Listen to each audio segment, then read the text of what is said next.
गांव के एक कोने में बसा था राम सिंह का छोटा सा घर। राम सिंह एक ईमानदार किसान था, जिसने पूरी जिंदगी मेहनत करके अपने परिवार का पालन पोषण किया। उसकी पत्नी सीता एक सरल और ममतामयी स्त्री थी। उनकी एक ही संतान थी, बेटी नीरा, जो उनकी जान थी। नीरा बचपन से ही पढ़ाई में होशियार थी। माँ बाप ने उसे पालने पोसने में कोई कसर नहीं छोड़ी। उन्होंने अपने खेत तक गिरवी रख दिए ताकि नीरा शहर के अच्छे कॉलेज में पढ़ सके। नीरा भी शुरू में बहुत भावुक थी, माता पिता के त्याग को समझती थी। लेकिन जैसे जैसे शहर की चकाचौंध और आधुनिकता की दुनिया में घुलती गई, उसकी सोच बदलने लगी। कॉलेज में नीरा की दोस्ती कुछ अमीर लड़कियों से हो गई। उन लड़कियों की बातें, उनका पहनावा, रहन सहन और विचार बहुत अलग थे। नीरा धीरे धीरे अपने संस्कार भूलने लगी। वह अब गांव और अपने गरीब माता पिता को लेकर शर्मिंदगी महसूस करती थी।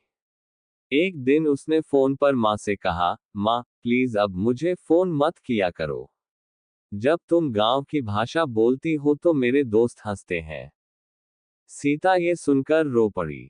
राम सिंह ने उसे समझाया, बेटी अब बड़ी हो गई है, शायद शहर की हवा लग गई है। समय बीतता गया। नीरा की पढ़ाई पूरी हुई और उसे एक मल्टीनेशनल कंपनी में नौकरी मिल गई। उसका वेतन अच्छा था, लेकिन उसने माता पिता को एक पैसा तक नहीं भेजा। कई बार राम सिंह ने फोन कर पूछा, बिटिया थोड़ा सहारा मिल जाए तो खेत छुड़ा ले। नीरा हर बार कोई बहाना बना देती, पापा अभी लोन चल रहा है, बाद में भेजूंगी। एक दिन नीरा ने शादी करने का फैसला लिया। लड़का दिल्ली में रहता था, उच्च वर्ग का, और नीरा के ऑफिस में ही काम करता था।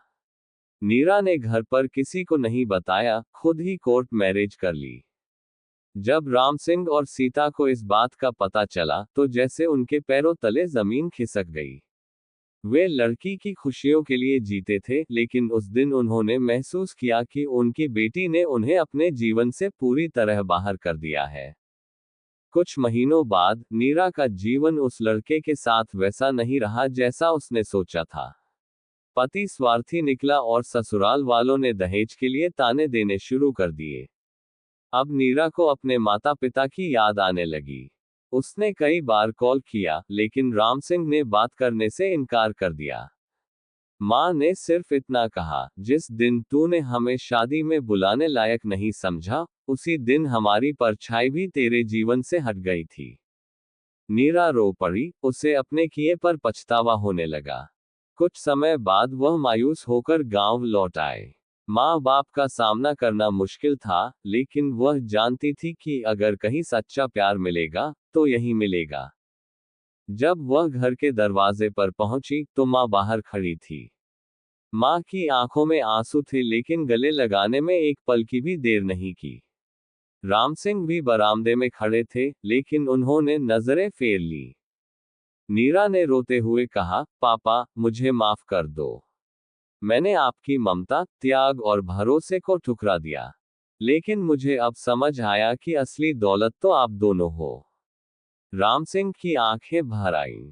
उन्होंने धीरे से कहा, बेटी, धोखा देने वाले तो बहुत मिलते हैं, लेकिन माँ बाप एक बार चले जाएं तो फिर लौटकर नहीं आते। ये कहानी हमें सिखाती है कि माँ बाप का प्यार निस्वार्थ होता है।